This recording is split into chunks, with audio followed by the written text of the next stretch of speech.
할렐루야. 예, 오늘 밖에 비가 오는데 이 비를 뚫고 또 예배드리러 오신 또 여러분이 진정한 승리자다 이렇게 말씀드리겠고 또 한국의 그 날씨가 지금 바뀌었어요. 확실히 바뀌었어요, 그죠? 예전만 해도 좀 일관성이라는 게 있어서 비 오는 날은 오고 안 오는 날은 안 오고. 근데 요즘에는 언제 올지 모르니까 이게 진짜 무슨 도둑비예요. 그래서 갑자기 올 수 있어서 무슨 동남아처럼 진짜 그 스콜이라고 그러죠. 또 그게 또 있으니까 또 적잖이 또 도움이 되는 부분도 없잖아 있지만 그래서 우산 들고 다녀야 되는. 제가 며칠 전에 청년 한 명하고 같이 이제 그 나가서 커피 마시면서 좀 이렇게 얘기 나누고 왔는데요. 하늘에 막 땡볕이 막 내리쬐는데 우르릉 쾅쾅 하면서 무슨 하늘에서 진짜 벼락이 치는 거예요. 그래서 야, 이게 우리나라가 정말 이상해졌다. 그런데 우리는 지금 뭐 이 정도 수준인데 뭐 세계적으로 기상 변화가 엄청나게 일어나서 말도 아닌 또 피해를 받는 나라들이 많더라고요. 무슨 사막에 갑자기 막 우박이 내리고 그리고 뭐 때 아닌 또 갑작스런 이 폭염으로 모스크바가 지금 한국보다 더 덥고 막 뭐 뉴스를 보니까 이렇게 되면은 러시아에 있는 동토가 녹으면 이 붕괴 사고도 뭐 일어날 수 있다 뭐 이런 끔찍한 얘기가 나오던데 결론적으로 이제 우리가 저질러 놓은 일을 지금 우리가 당하고 있어요. 네.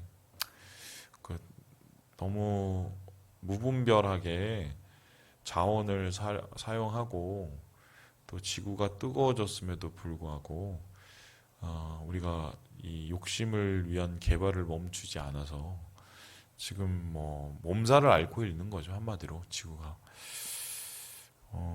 또 이렇게 몸살을 앓는 과정이 어떤 기후학자 얘기로는 물론 지구는 생물은 아니지만 지구가 자정하기 위해서 어쩔 수 없이 지금 몸부림을 치는 거라고 얘기를 하더라고요. 그러니까 밸런스를 맞추기 위해서. 네, 좀 심각하게 좀 고민을 해봐야 될 때인 것 같습니다. 그런 차원을 오늘 말씀에 좀 적용을 할 수가 있을 것 같은데, 우리가 어떤 일이 우리 원하는 대로 되지 않고, 또 어떤 상황이 우리가 생각하던 대로 전혀 되지 않고, 전혀 나쁜 상황, 전혀 받아들일 수 없는 최악의 상황을 경험을 했을 때, 맨 처음에 드는 생각은 이게 뭐야 싶죠. 왜 나한테 이런 일이 생기는 거야 싶어요. 그런데 좀 곰곰이 우리 자신의 삶을 잘 살펴보면 이게 이렇게밖에 될 수 없는 이유들을 찾게 되거든요. 그러니까 원인이 있어야 결과가 있죠. 맨 처음에 시작했던 그 일이 원래는 이렇게 클 줄을 몰랐는데 그 작은 일들이 쌓이고 쌓여서 또한 그 해야 될 것들을 못하고 하지 말아야 될 것을 삶을 통해서 결론적으로 나중에 감당할 수 없을 만큼의 커나큰 이 일들이 벌어지는 뭐 이러한 삶을 보죠. 마치 오늘날 기후의 모습처럼. 그래서 오늘 잠언 기자는 그러한 쓰디쓴 결과를 보기 전에 우리의 삶을 돌아보고 사전에 미리 우리의 태도와 우리 삶의 모습을 좀 곰곰이 돌이켜 바로잡아야 된다. 뭐 이런 얘기를 계속해서 하고 있거든요. 몇 가지를 좀 나누고 있는데 이 대표적인 이야기가 바로 이 자녀 교육에 대한 양육에 대한 이야기입니다. 우리 함께 15절의 말씀을 같이 한번 읽어보도록 하겠습니다. 15절입니다. 시작. 채찍과 꾸지람이 지혜를 주거늘 의미로 행하는 버려둔 자식은 어미를 욕되게 하느니라. 아니 어떻게 네 배로 낳은 자식이 저 모양이야? 나는 너 그렇게 가르친 적 없어. 가르친 적 없어. 나를 안 닮았으면은 너를 닮았겠구나. 이게 이제 보통 자녀들을 놓고 이제 왜 부모들이 싸우는 이 레파토리예요. 그죠? 그런데 세상에 물론 하나님이 태어나게 하시면서 각자에게 주신 본성이 있어요. 그거는 이제 개성이고 또 본성이죠. 근데 이 본성의 그릇이 나쁜 게 아니거든요. 그러니까 물론 사람은 죄의 욕구가 있고 죄의 본능이 있지만 하나님이 주신 이 본성은 일종의 그 사람이 가지고 태어난 뭐랄까요 뭐랄까요 그 태어날 때부터 얻는 뭐 원래의 뭐 모습 뭐 이렇게 볼 수 있는데 그것은 어떻게 교육을 하고 어떻게 양육을 하냐에 따라서 좋게 발전시켜 줄 수 있단 말이에요. 예를 들어서 좀 성격이 굉장히 급한 애가 있어요. 태어날 때 그런 애들이 분명히 있어요. 근데 이런 친구들은 예를 들어서 뭐 절제하는 법 아니면은 뭔가 자기의 마음을 돌아보는 법 이런 법을 이제 가르치고 이런 좀 이렇게 뭔가 하나하나 고민하고 하나하나 결정하는 방법 속에서 신중함을 이렇게 가르치면 물론 다른 사람에 비해서 막 더 신중해지진 않겠지만 자기가 가지고 있는 그 조급한 모습이 다른 식으로 좋게 표현이 될 수 있단 말이죠. 신속함 아니면은 뭐 유두리 있게 아니면은 굉장히 빠른 두뇌 회전 뭐 이렇게 또 변화질 수 있고 장점이 될 수도 있어요. 반면에 좀 이렇게 게으르고 좀 느리고 좀 받아들이는 게 이렇게 오래 걸리는 친구들은 그 반대 걔가 가지고 있는 그 개성을 잘 살리고 또 반대 극부적인 또 성향들을 조금씩 교육해 나가면 그런 것들이 커버가 되면서 자기가 가지고 있는 본성들이 더 빛날 수 있는 이게 이제 양육이고 교육이죠. 그런데 부모가 잘 그렇게 못하죠. 일단은 두 가지의 문제가 있는데 얘가 어떤 애인지 먼저 파악을 잘 못해요. 그래 놓으니까 분명히 하나님께서 얘를 태어나게 하실 때 준 원래의 모습이 있는데 그 모습을 이해하지 못하고 자기가 원하는 모습을 모양을 얘한테 다 주입을 시키죠. 그럼 언젠가는 그게 분명히 사고가 나게 돼 있고요. 두 번째는 뭐냐면은 가르치기 위해서는 일관성이 있어야 되거든요. 그러니까 어제 얘한테 뭐 1이라고 얘기했다가 며칠 후에 내가 얘한테 2라고 얘기하면은 아이들은 헷갈려요. 근데 보통 우리의 생각으로는 아이들에게 계속 1이라고 얘기를 하고 있는 것 같은데 제가 이제 주변을 살펴보고 뭐 저도 그럴 수도 있고요. 보면은 일관성이 무너질 때가 되게 많아요. 그 이유가 뭐냐면 감정에 휘둘리고 우리가 가지고 있는 생각에 휘둘리기 때문인데요. 그래 놓으면 애들이 혼란스러워하고 한마디로 제대로 된 태도를 갖지 못하는 경우가 많이 있습니다. 그래서 성경은 분명히 우리에게 얘기하는데 애들은 어릴 때부터 잘 가르쳐야 된다고 분명히 얘기를 하고 있어요. 그런데 그 가르치는 방법 중에 요즘 우리가 볼 때는 정말 도대체 좀 받아들일 수 없는 의외의 이야기들을 하는데 15절을 봤더니 채찍과 뭐예요? 꾸지람. 애를 채찍을 때려? 꾸지람을 해? 물론 이제 뭐 그 정도는 아니겠지만 그래도 애들한테는 분명한 따끔한 부분이 있어야 된다고 이 얘기를 하고 있고요. 더 17절에 뭐라고 얘기하냐면요. 내 자식을 징계하라. 징계하라의 원뜻은 뭐냐면 훈계예요. 그래서 이 친구가 우리 자녀들이 온전히 뭔가를 하지 못할 때 그것이 틀렸다는 것을 분명히 머릿속으로 이 각인시켜 둘 수 있도록, 머리가 각인이 안 되면 몸으로 각인시킬 수 있도록 정확한 옳고 그름을 얘기하라고 지금 얘기하고 있어요. 기준을 세우라는 거죠. 그리고 더 나아가서 이게 뭐라고 얘기하냐면요. 이 19절에 보니까 다음 같은 말이 나옵니다. 이 종은 말로만 하면 고치지 아니하나니 이는 그가 알고도 따르지 아니함이라. 말로만 하지 말라. 말로만 하지 말라는 것은 아까 말했듯이 훈계를 하라는 소리일 수도 있고, 조금 더 나아가면은 행동으로 보여주라는 소리죠. 행동으로. 그래서 우리 자녀들한테는 자녀들을 키울 때, 여러분 또 뭐 손자 손녀들도 있으시겠죠. 좀 깊이 고민을 해보세요. 지금 오냐 하는 것이 이 아이에게 과연 미래에 좋은 것인지, 아니면 지금 뭔가 이 아이에게 기준을 정확하게 세워주는 것이 미래의 이 아이의 삶 속에서 뭔가 확실한 좀 지표를 주는 것인지. 성경은 분명히 기준을 얘기해요. 기준. 그 기준과 태도를 아이들에게 가르쳐 주는 것이 좋은 자녀를 양육하는 방법이다. 그것이 지혜이다. 라고 이야기를 하고 있습니다. 두 번째로 오늘 말씀 속에서 보여주는 우리의 삶 속에서의 이 모습은 무엇입니까?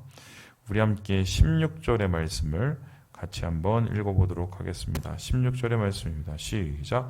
악인이 많아지면 죄도 많아지나니 의인은 그들의 망함을 보리라. 악인이 많아지면 당연히 죄가 많다. 이건 뭐 당연하죠. 왜냐하면 악행을 하니까 죄가 많아지죠. 그런데 문제는 뭐냐면, 제가 질문을 한번 해보겠습니다. 세상에 여러분이 살아보니까 나쁜 사람이 더 많은 것 같아요? 아니면은 좋은 사람이 더 나쁜 것 같아요? 많은 것 같아요? 어떤 것 같아요? 좋은 사람이 더 많은 것 같아요? 여러분 참 선하신 분이.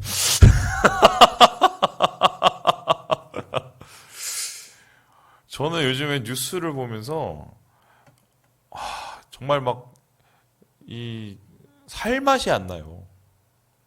진짜 살맛이 안 나요. 뭐 1번부터 9번, 10번 뉴스까지 왜 이렇게 다 못된 인간들이 많고, 돈 있으면 돈 있는 대로 못됐고, 돈 없으면 돈 없는 대로 못됐고. 그런데 문제가 뭐냐? 악인이 많아지면 죄가 많다. 다른 사람의 악함을 보고, 아유, 나는 저렇게 살지 말아야지. 나는 저렇게 죄를 짓지 말아야지.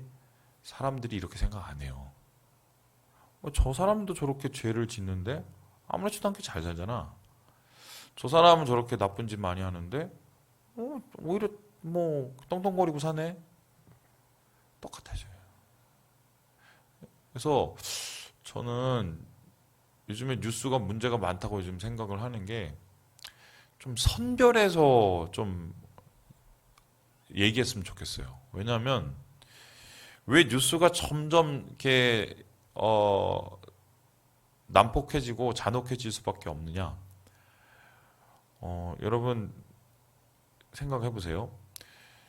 뉴스에서 좋은 얘기를 이렇게 막 기사를 담아서 하면은 그때 시청률이 많이 오를 것 같아요? 아니면 나쁜 놈들 얘기만 잔뜩 하고 더 나쁜 놈들 얘기만 잔뜩 막 하면은 그때 시청률이 더 오르겠어요? 사람들은 좋은 뉴스를 별로 좋아하지 않습니다.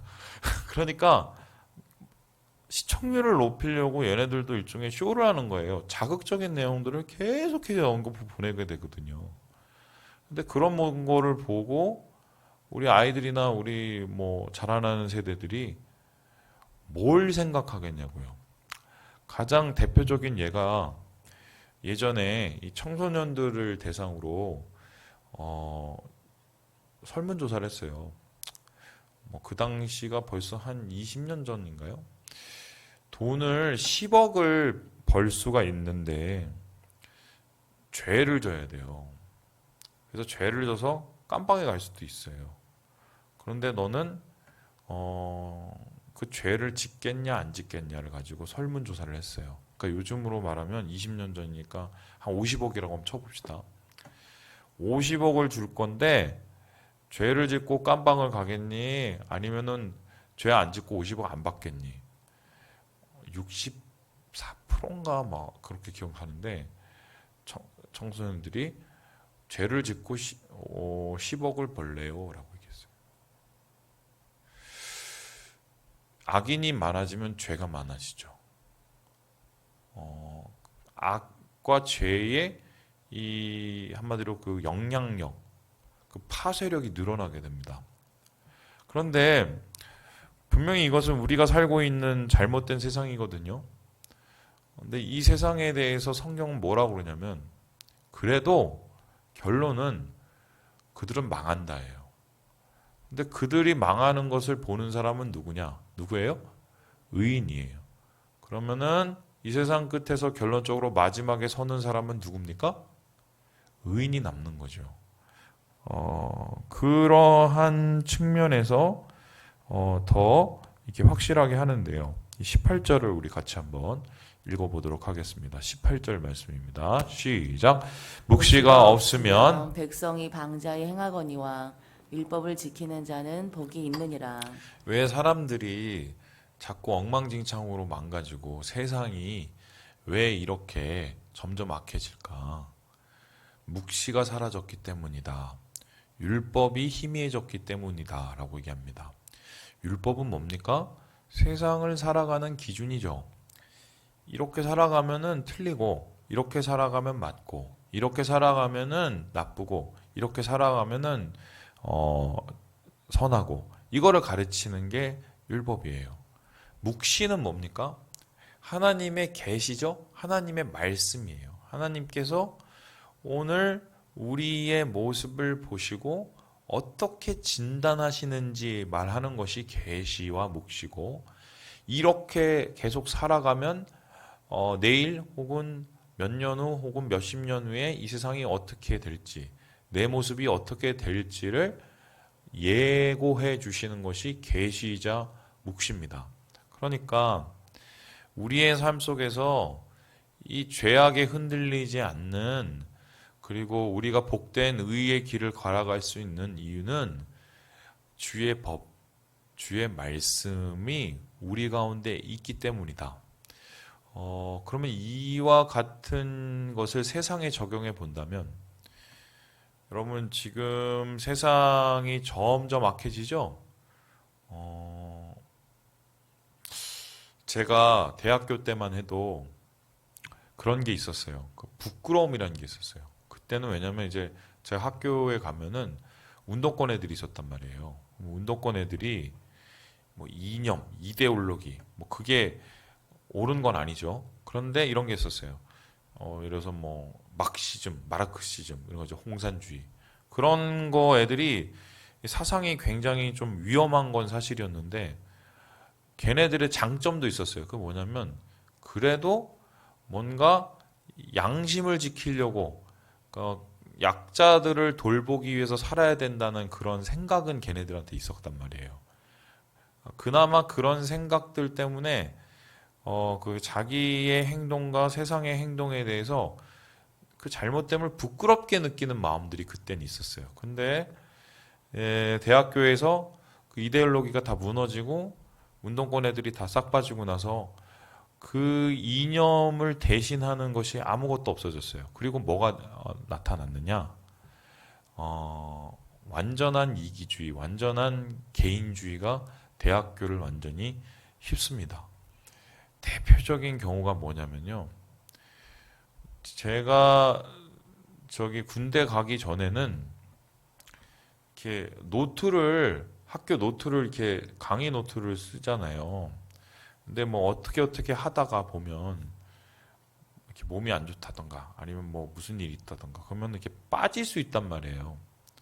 그러면 그날 강의를 듣지 못한 친구들을 강의를 들은 친구들이 도와줬어요.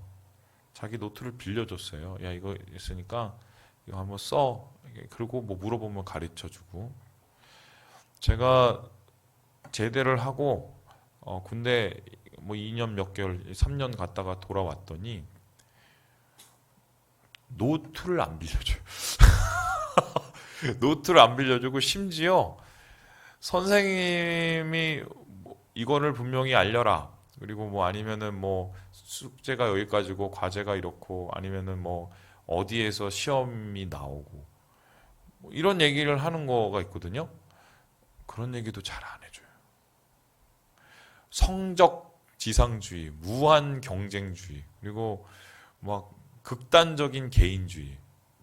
그게 소위 말해서 이 생각이 사라지고 기준이 사라진 그 대학가에서 점령해 왔고, 그리고 지금 2, 30년이 흐른 후에 지금 우리 세상에 주된 흐름이 돼버리고 있죠.